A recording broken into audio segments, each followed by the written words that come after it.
बिस्मिल्लाहिर्रहमानिर्रहीम। अस्सलाम वालेकुम नादरीन, आप यूट्यूब चैनल देख रहे हैं। मैं इमरान खान हूं। एक के बाद एक चीज हुकूमत के गले पड़ रही है और वजह सिर्फ इमरान खान। जेल में बैठा हुआ आदमी इनके ऊपर इतना हावी हो गया कि बैन अवी सतह पे या पाकिस्तान के अंदर इनके तमाम फैसले कैदी नंबर 804 के इर्द गिर्द घूम रहे हैं। अब जब तक ये कैदी नंबर 804 को अपने दिमाग से नहीं निकालेंगे तब तक ये कोई दिमाग के साथ फैसला कर नहीं पाएंगे, तब तक कोई ऐसा फैसला नहीं कर पाएंगे जिसमें दानिशमंदी हो। मिसाल के तौर पे वादिये तीरा वाला जो ऑपरेशन है वो भी इनके गले पड़ गया। अब हुआ ये कि गुज़िश्ता रात एक स्टेटमेंट जारी कर दिया वजारत इत्तलात ने और एक नोटिफिकेशन निकाल दिया कि वादिये तीरा में तो ऑपरेशन ही कोई नहीं हो रहा, और ये कहना शुरू कर दिया कि वहां से लोगों को निकालने का तो हमने कहा ही नहीं, ये तो लोग खुद निकल रहे हैं वहां से, या सूबाई हुकूमत इसके ऊपर सियासत कर रही है। तो ये जनाब बड़ी ज्यादती हो रही है। वादिये तीरा का सारा मामला हमारे ऊपर डल रहा है, हम इसका सख्ती से नोटिस लेते हैं। ये वजारत इत्तलात ने किया। अब इससे पहले कि मैं आपको बताऊं कि सुहेल आफरीदी ने जवाब क्या दिया, पहले जरा आप सुने कि थोड़े दिन पहले डीजीआईएसपीआर का जो स्टेटमेंट है, ये जो मैं आपके सामने रखने वाला हूं, ये स्टेटमेंट है 6 जनवरी 2026 का, यानी आज से लगभग 20 दिन पहले। डीजीआईएसपीआर ने ऑपरेशंस के हवाले से क्या कहा जब उनसे सवाल किया गया, जब ये नकल मकानी शुरू हो रही थी, तो डीजीआईएसपीआर क्या कह रहे थे, जरा ये सुने आप।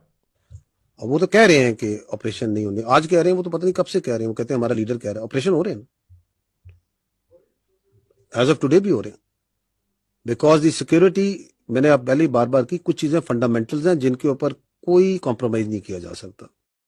ठीक है जी, आपने सुना डीजीआईएसपीआर को। अब जरा आप सुने ख्वाजा आसिफ जो वजीर दिफा है। जब डीजीआईएसपीआर ने यह स्टेटमेंट दिया तो उसके बाद कौमी असेंबली में खड़े होकर ख्वाजा आसिफ जो वजीर दिफा है, उन्होंने क्या बयान दिया ऑपरेशन के हवाले से, ये जरा आप सुने।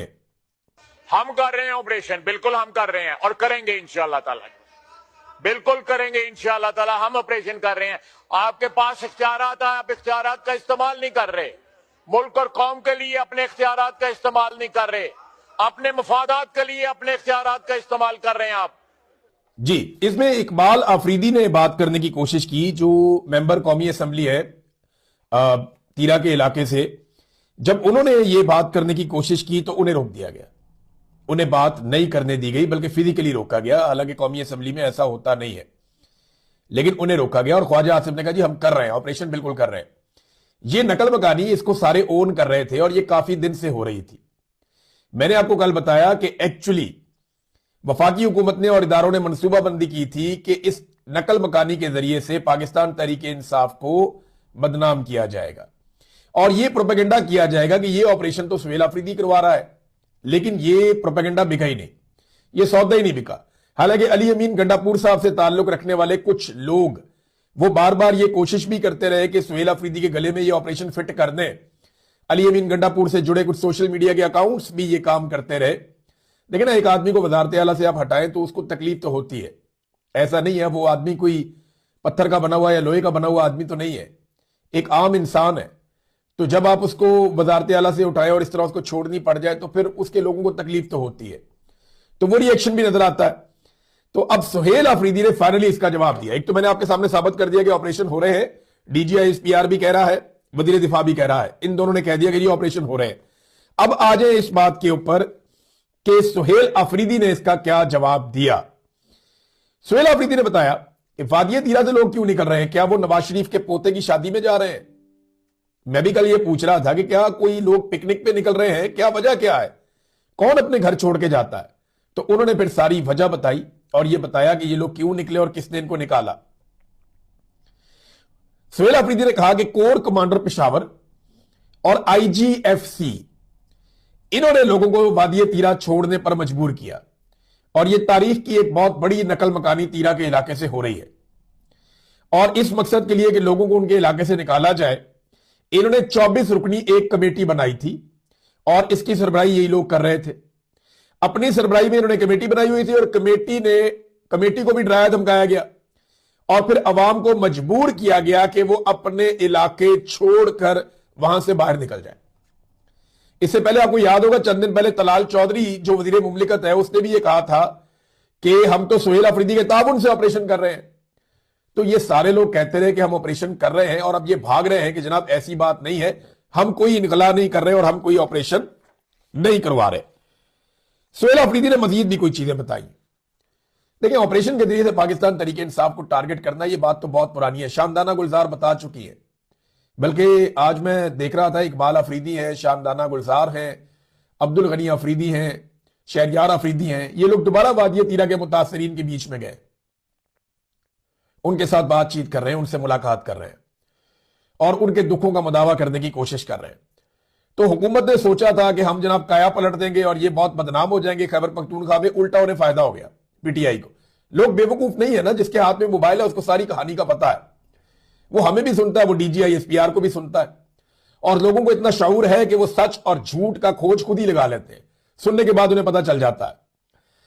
अब जनाब सुहेल अफरीदी ने बताया कि ये 3 मंसूबों पे काम कर रहे हैं और मेरे खिलाफ 3 मंसूबे बनाए गए। सबसे पहले उन्होंने कहा डीजीआई एसपीआर ने प्रेस कॉन्फ्रेंस की और उसमें एक मुंतखब वजीर आला की वीडियो वो चलाता है तो उसे शर्म आनी चाहिए। एक तो डीजीआई एसपीआर को शर्म दिलाई, दूसरा उन्होंने कहा जी इन्होंने 3 ऑप्शंस के ऊपर काम किया।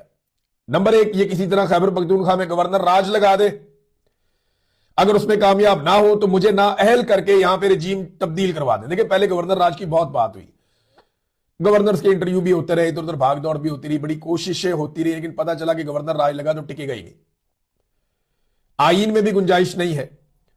और दूसरा, उसके लिए जिस तरह की आईनी तब्दीली करनी है वो कोई और पार्टी मान भी नहीं रही थी कि कल को हमारी हुकूमतें भी गिरेंगी।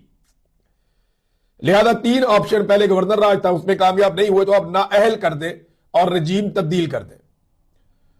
सुहेल अफरीदी को, अब यहां से मैं आपको एक खबर भी दे देता हूं, आगे सुहेल अफरीदी का बाकी बयान मैं आपको बाद में बताता हूं। सुहेल अफरीदी को नाअहल करने के लिए इलेक्शन कमीशन ऑफ पाकिस्तान में गेम पड़ चुकी है और बहुत मुमकिन है कि आने वाले दिनों में सुहेल अफरीदी को नाअहल कर दिया जाए। इसके लिए बाकायदा प्लानिंग की गई है और प्लानिंग करके इलेक्शन कमीशन ऑफ पाकिस्तान को दे भी दी गई है और पूरी मनसूबाबंदी है कि किस तरीके से सुहेल अफरीदी को नाअहल करना है। यह पाकिस्तान की तारीख का एक नया वाकया हो जाएगा कि एक वजीर आला को नाअहल कर दिया गया और उसकी हुकूमत को गिरा दिया गया और वो भी इलेक्शन कमीशन ऑफ पाकिस्तान के जरिए से। तो चले ये भी करके देख ले, एस्टेब्लिशमेंट ने इतने तजुर्बे किए मुल्क का बेड़ा गर्क करने में, एक और बेड़ा गर्क करके देख ले एस्टेब्लिशमेंट पाकिस्तान का। इस घूंट को भी पी लेगी कौम, लेकिन ये सारा जहर कौम वापस इनको पिलाएगी। ये वक्त आएगा इनको ये हाथों से लगाई हुई गिरे इनको दांतों से खोलनी पड़ेगी, इनकी ऐसी की तैसी फेर देगी पाकिस्तानी कौम। मैं जानता हूं पाकिस्तानी कौम को ताखीर जरूर हो सकती है, देर जरूर हो सकती है, लेकिन वो इनकी गुलामी के ऊपर कभी भी सर नीचे नहीं रखेंगे। और जो मैं बार बार कहता हूं ना तंजन के अपने बच्चों को अच्छा गुलाम बनाए, मुझे पता है ये तीर कहां पे जाके लगता है। ये जो नाअहल करने का मामला है इसके ऊपर काम चल रहा है और इसमें कामयाबी का इम्कान भी जनाब उन्होंने कहा जी बहुत ज्यादा है जी, हम करवा लेंगे नाअहल, प्लानिंग तो कर ली गई है। अब इस वक्त जो है वो खैबर पख्तूनख्वा में पाकिस्तान तरीके इंसाफ के 3-4 लोग वो पर तोड़ रहे हैं कि वो वजीर आला बन जाए। उनमें से कुछ तो इस वक्त वजीर आला के बहुत करीब भी है बंदा, अली अमीन गंडापुर को उम्मीद है कि दोबारा फिर उन्हें वजीर आला बनने का मौका मिल जाए। 1-2 लोग तो अपनी सीवियां लेके भी फिरते हैं और इस्लामाबाद में अपनी सीवी के साथ पाए भी गए हैं। यानी उन्होंने बड़े घर को पैगाम भी भेजा है कि जनाब सुहेल अफरीदी बहुत सख्त आदमी है, अगर बाद में कुछ हो तो हम अगर